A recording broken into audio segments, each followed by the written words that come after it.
Auzubillahiminasyaitonirrajim. Bismillahirrahmanirrahim. Assalamualaikum warahmatullahi wabarakatuh. Selamat pagi semuanya. Apa kabar hari ini?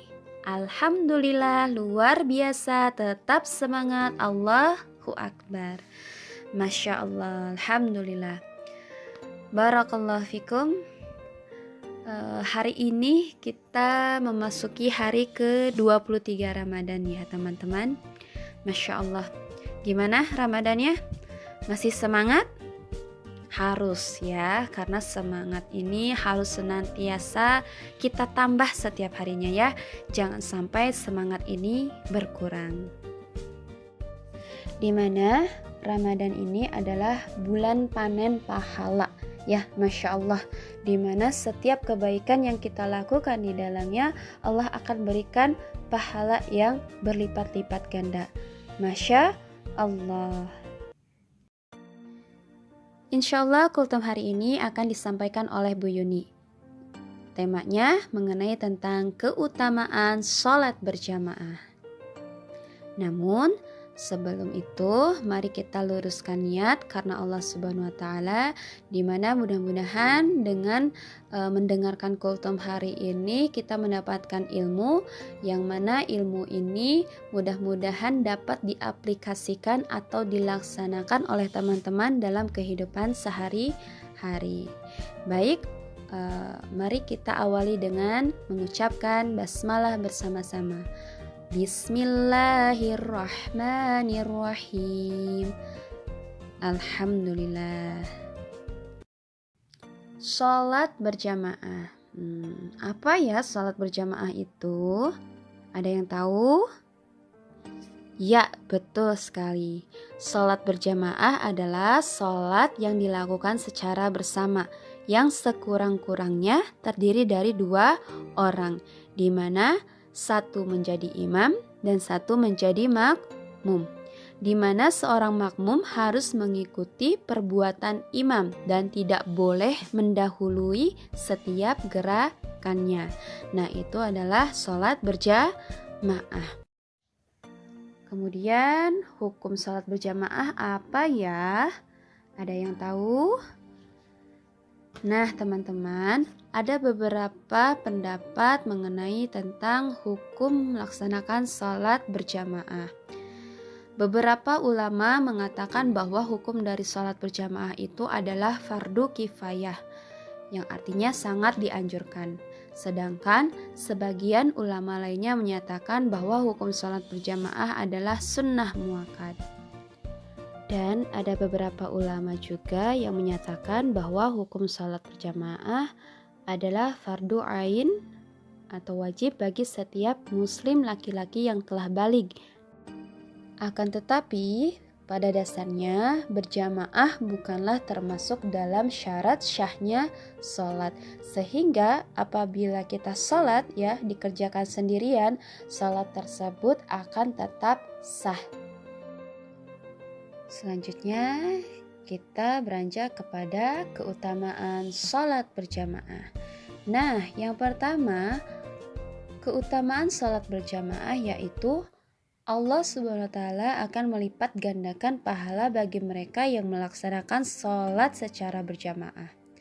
Rasulullah Shallallahu Alaihi Wasallam bersabda yang artinya, sholat seorang laki-laki dengan berjamaah dibanding sholatnya di rumah atau di pasarnya lebih utama, dilipat gandakan pahalanya dengan 25 kali lipat.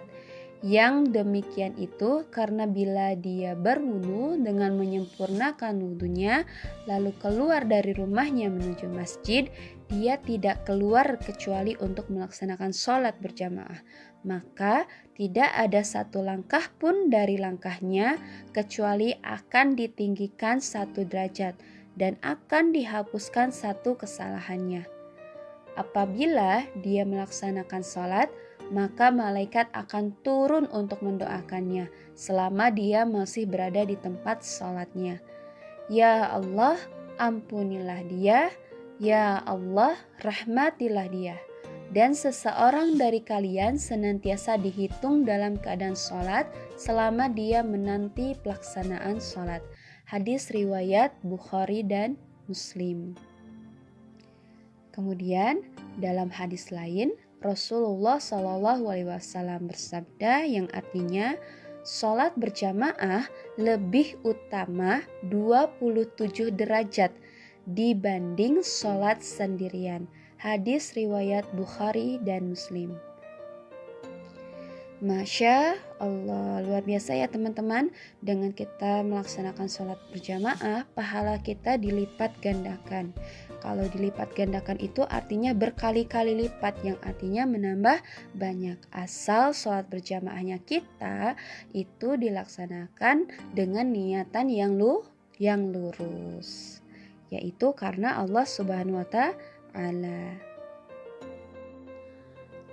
Kemudian keutamaan sholat berjamaah yang kedua yaitu mereka yang melakukan sholat secara berjamaah akan terhindar dari gangguan syaitan.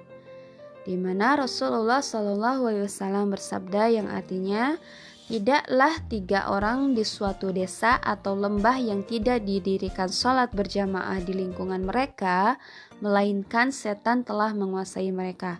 Karena itu tetaplah kalian sholat berjamaah, karena sesungguhnya serigala itu hanya akan menerkam kambing yang sendirian, jauh dari kawan-kawannya. Hadis riwayat Abu Daud dan An-Nasa'i. Ya, jadi ibaratnya kalau kita sholat sendirian itu gangguan setan itu semakin kuat ya, dibandingkan ketika kita sholat berjamaah. Insya Allah ketika kita sholat berjamaah kita lebih terjaga dalam sholatnya. Kemudian keutamaan yang ketiga yaitu Allah SWT akan menaunginya di hari kiamat kelak, yang dikuatkan oleh hadis Rasulullah yang artinya ada 7 golongan orang yang dinaungi oleh Allah di bawah naungannya pada hari yang tidak ada naungan kecuali naungannya. Yang pertama, imam yang adil, pemuda yang tumbuh dalam beribadah kepada Rabb-nya, seseorang yang hatinya terpaut kepada masjid-masjid atau orang yang senantiasa memakmurkan masjid. Kemudian 2 orang yang saling mencintai karena Allah dan berkumpul dan berpisah karenanya. Nah, itulah golongan orang yang akan dinaungi oleh Allah di hari kiamat. Salah satunya adalah orang yang memakmurkan masjid atau orang yang senantiasa sholat berjamaah di masjid. Kemudian yang keempat yaitu Allah Subhanahu wa Ta'ala akan menghapuskan kesalahan-kesalahan bagi mereka yang sholat berjamaah serta akan meninggikan derajat mereka. Rasulullah dalam hadisnya mengatakan, "Maukah aku tunjukkan kepada kalian tentang perkara yang akan menghapuskan kesalahan-kesalahan dan juga mengangkat beberapa derajat?" Para sahabat menjawab, "Tentu wahai Rasulullah." Beliau bersabda, menyempurnakan wudhu pada saat yang tidak disukai, banyak melangkahkan kaki ke masjid-masjid, dan menunggu sholat setelah melaksanakan sholat. Maka itulah artibat atau berjuang di jalan Allah. Hadis riwayat Muslim. Kemudian yang kelima, Allah menjanjikan surga bagi mereka yang sholat berjamaah. Ini pun dikuatkan oleh hadis Rasulullah yang artinya ada 3 golongan orang yang semuanya dijamin oleh Allah Subhanahu wa Ta'ala, yaitu orang yang keluar untuk berperang di jalan Allah, maka ia dijamin oleh Allah hingga dia mewafatkannya lalu memasukkannya ke dalam surga, atau mengembalikannya dengan membawa pahala dan ghanimah, harta rampasan perang. Kemudian orang yang pergi ke masjid, maka ia dijamin oleh Allah hingga dia mewafatkannya lalu memasukkannya ke dalam surga atau mengembalikannya dengan membawa pahala.